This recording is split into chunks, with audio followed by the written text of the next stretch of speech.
Welcome to the Lean In podcast, where we talk about life's curveballs with wisdom, a dash of humor, one laugh at a time. In today's episode, we're going to be talking about healing, emotional healing. It's a very interesting journey, and it's very individual, by the way. It's very personal. So what has worked for me and what is working for me may not necessarily work for you. But do lean in. Let's have this conversation.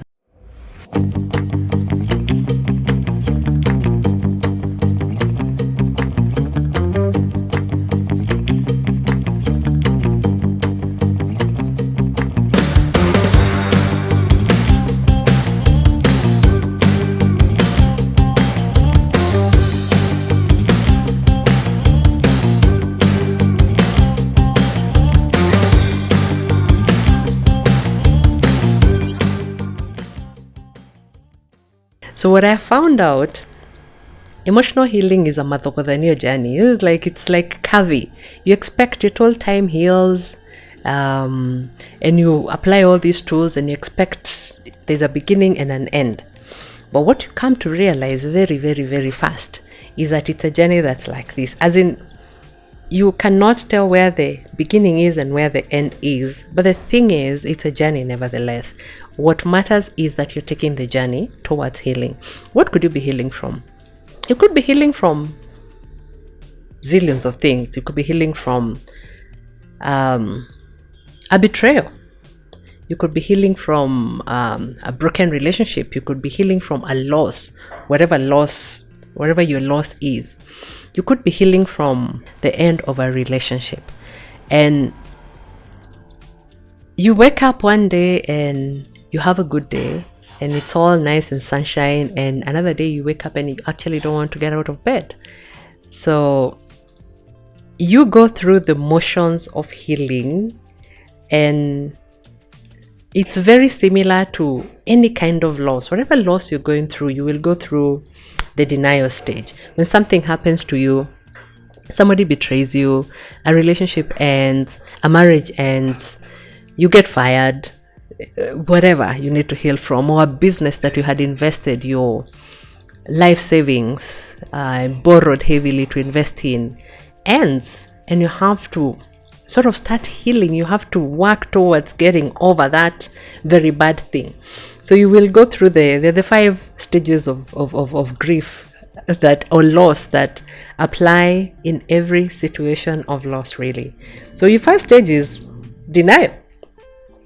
So you will tell yourself it's going to be fine. So I remember, for example, a relationship that I held so dearly, that meant so much to me, ended after very many years. And this was not even a romantic relationship. It was just a friend, somebody that I thought we were going to do life with. And I was like, no, it can't have ended. You're like, no, this is not it. It's not real. And you sort of want to live life like that situation has not happened. That relationship that meant so much to you, that relationship that meant so much to me, I sort of you want to push it to the back of your head and continue living. So like this particular loss felt like I felt alone. And in my midlife, in my life so far, I mean, I'm in my mid-40s, in my early 40s, and I've had my fair share of losses. Actually, sometimes my sister and I joke, and I'm like, I think I've had more than my fair share of losses. I've lost businesses that I've invested in. I've lost relationships that were meant to be for life. They have ended, and I'm one of those people who knows, and I'm very clear that relationships are for a season and a reason. Maybe somebody will walk into your life.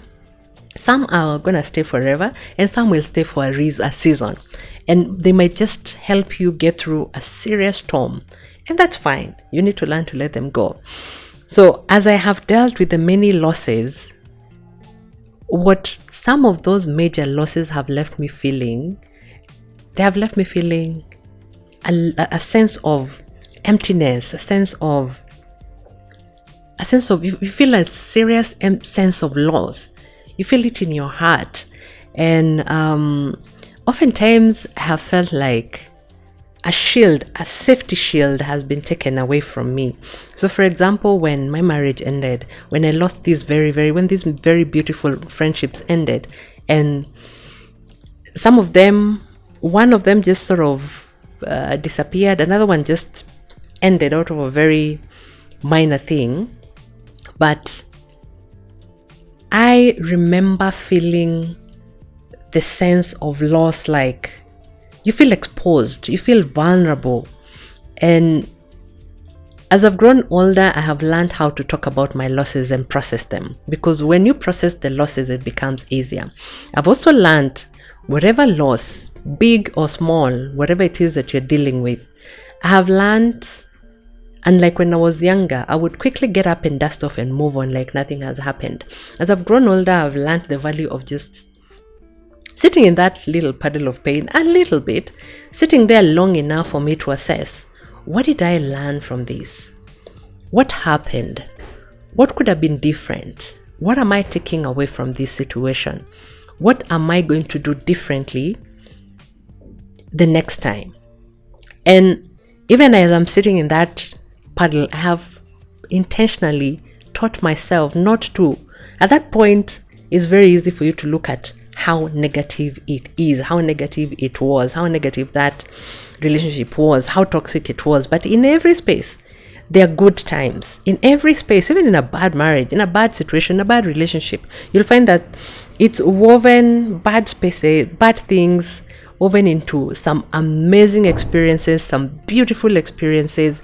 So I have taught myself to intentionally sit in there and take stock of the good that I have experienced in that space, and then take stock of the not so good that was there. And as I am doing that, it sort of helps me heal or accept, because I'm like, it was not all bad. And it's very easy, human nature, when something ends, for you to start looking and talking about it very negatively. But I have realized by accepting the good, the bad, and the in-between, it becomes easy for me to celebrate the little moments that I am learning from that space. So I talked about denial stage. Then you go to a space where you are angry. Once the denial settles down a little bit, you become angry, like, why? Who does that person think they are? Why would they behave like this? Why would they do this? Now you go to that, in that stage of looking at all the things that make you so angry about this situation. And if you are in that space, you can make some very bad decisions in that anger stage. That's the part you find people making phone calls they should not make. That's the part you find people writing emails or writing text messages that they have no business writing. So what I have learned again, when I am in that moment of anger, when I know I am processing something and I'm very angry, I choose to walk away. I will not engage. I will not reach out. I will not communicate, however much I would love to, because I feel like I need to get it out of me. I've learned to just be still. Peace, be still. Be still, my child. I'm not going to act on that emotion at that particular point, because at that particular point, you will end up doing things that you will not be able to take back. Then you move from that angry phase and you get to the bargaining stage, where now you're thinking, no, this thing we can salvage, this business, we can make it work. What if I did? Or this relationship, we cannot let it go. What if we did? What if we tried? What if we did? Anyway, there's some that during this bargaining stage, actually you are able to salvage in terms of relationship, because at this point, you're not scared of being vulnerable. And this is different for each and every person. So if something is not worth losing, if something that you really would love to fight for, then by all means, go for it. But remember to do that in a sober state. That's what I'm saying. Some of these things you don't do when you're angry. In that space when you're bargaining, and these again will work different for whatever different kind of loss you're talking about. It's easier for friendships, because they come and go like, okay, I don't think it was worth us losing our friendship over this. Maybe can we sit down and talk about this? It depends on where the other person is. And even as you do these bargaining, and you could be bargaining within yourself or bargaining actually talking to the person, you need to be ready and to know that the other person is not walking the same journey you are on. The other person is on a completely different journey. So don't go with expectations, go with a very open mind. Because whereas you're hoping that we're going to sit, have coffee, and talk about whatever it is that we need to iron out, the other person might not be in that space. They might go like, you know what? No, we're not doing this. That will leave you feeling rejected, and it might revive the cycle of anger, feeling like, how could they do this, etc. So again, sit a little bit in your pain and figure it out. Is it worth trying? Is it worth doing whatever it is that you intend to do? Or do I start my healing journey? If you decide that you're going to start your healing journey, that is part of acceptance. So I've accepted this relationship is not going to work. So what am I going to do to move forward? Maybe this is a person that you were really close to. This is a person you would talk to every single morning. This is a person who mattered when you were making decisions, but they're no longer there. So what do you do? How do you start healing? You have accepted that, yes, I'm going to move forward.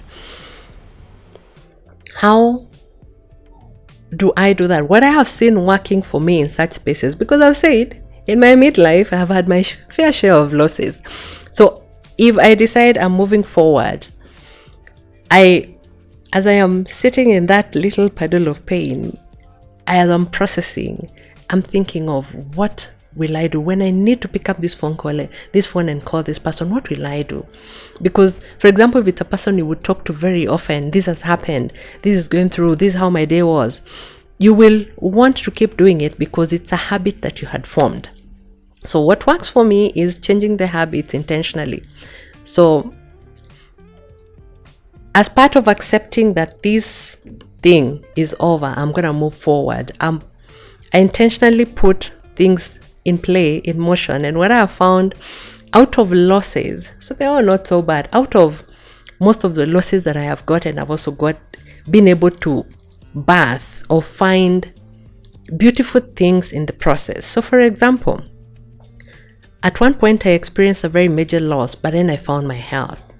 Because I eat my emotions, so I would eat very badly because I was dealing very badly with the space that I was in.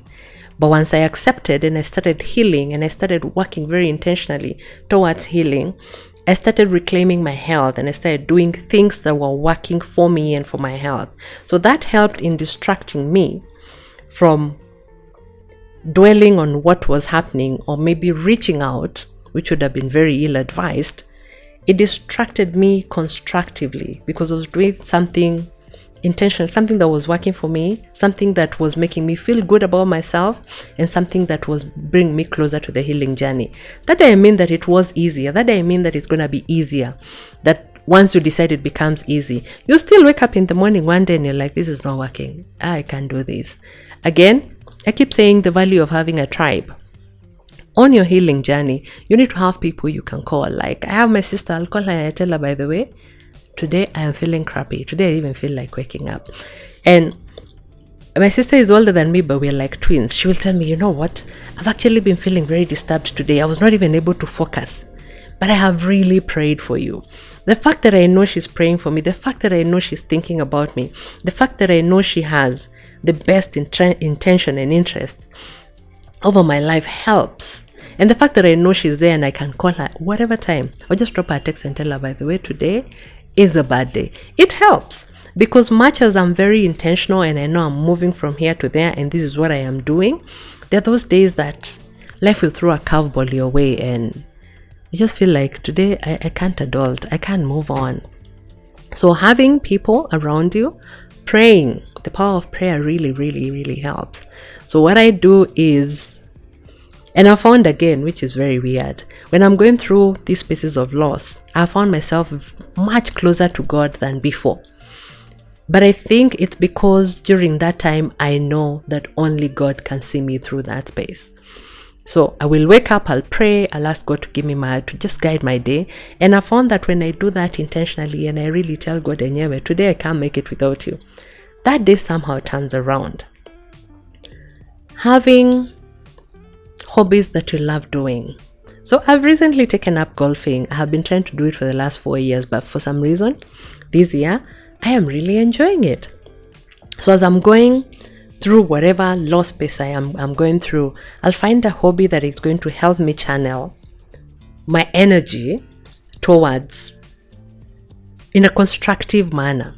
So for example, I will wake up, I'll do my journal, I'll talk to my sister, I'll talk to my friends, I'll go and golf. See, I work, my day has been full. I've not had time to think about that would-be loss, that loss that I am dealing with. And that helps me heal, helps me move closer to healing. It's not a straightforward journey.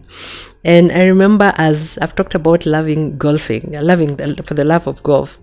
And sometimes when you're learning, it's very frustrating. You hit a ball and it goes in the wrong direction. And I have this amazing caddy. He keeps telling me, you know what, madam, it has not gone back. It has not gone backwards. So no matter how many times I hit that ball, as long as it's moving forward, it's a step forward. It might not move as far as I intended for it to move. Same case with healing. I might not be healing as fast as I would love to. I might not be making as huge steps as I would have loved to, but a step forward is still a step forward. You're not moving backwards. So what I have found that has helped me sail through these very interesting dark spaces, it's also the remembrance, always remembering that it's always darkest before dawn. So no matter how sad, no matter how bad you're feeling, no matter how, at what stage you are in your healing journey, remembering that, you know what, it's all going to come to an end. I mean, the day breaks and it ends. At the end of the day, it's all darkness. God designed it that way. Every single thing that has a beginning has an end. And another thing that gives me a lot of comfort is knowing that before I was born, before I was even conceived, before I was even thought of or imagined, God knew I was going to be born. God had a plan over my life. So everything that is happening to me is not a surprise to him. Everything that will happen to me will never be a surprise to him. And you know what? If I just go back to him and ask him, it's like going to a manufacturer and asking the manufacturer, this thing is defective, it's not working. What do I need to do? So since God built me, he made me, he created me, he thought of me, and he has a plan. He has a plan. They say, the Bible says he has a plan at the palm of his hands. He holds your life. So if I just go back to him and tell him, this is what I am going through, what do I do? God, show me, lead me. Imagine he always does, and he will. So that has really worked for me and has helped me sail through some of the darkest healing journeys that I've had to go on. And I am very aware that as I grow older, as days go by, I will still keep experiencing loss because I'm a human being. I'm living. I have people that I love. I will lose them. I have things that I love. They will not work out that like I would want them to work out. But as I keep telling my kids, life is 1% what happens to you, 99% how you choose to react to it. And I keep joking with my kids when they wake up and they're having a really bad day, and I'm like, you know what, choose your weather. And choosing your weather simply means I've woken up feeling like this day sucks, this day is not going to be good. But I will decide to change that narrative, and I'll decide, you know what, this day is going to be beautiful. And everything that I do going forward, you see, I've already tuned my mind that the day is going to be good. It's sort of the universe. God shifts things and things just sort of work out for you because I have changed my attitude. But when I wake up and I'm like, you know what, I don't even want to wake up, this is a bad day, that's the day you're going to hit your toe on the door. And you're like, you see, I told you it was a bad day. That's the day you're going to make tea, you look away, it pours, and you're like, I knew it was a bad day. So everything that happens from that point on will just go to prove your point that it was going to be a bad day. So choose your weather. Know that God has got you. He has a plan over your life. You are enough. And no matter what you're going through, it's going to come to an end. It always does. If I tell you what my life has been, and if I sit you down and tell you some of those losses that I'm talking about, you'll not believe that I'm here. But here I am, telling these stories and hoping to hear many more beautiful stories from people. So thank you so much for tuning in. I look forward to hearing what part of your healing journey you're on, what you're healing from. Let's engage, let's talk. I look forward to one day having a fireside chat and talking about healing, because every single person is dealing with one thing or another, and we need to be very intentional about healing, because if we don't heal, we're going to bleed on people who never caused us to the hurt in the first place. So be intentional about your healing. Talk to people who can help you heal. Have a tribe. Talk to a therapist if you need to. Find tools that work for you to make this very curvy.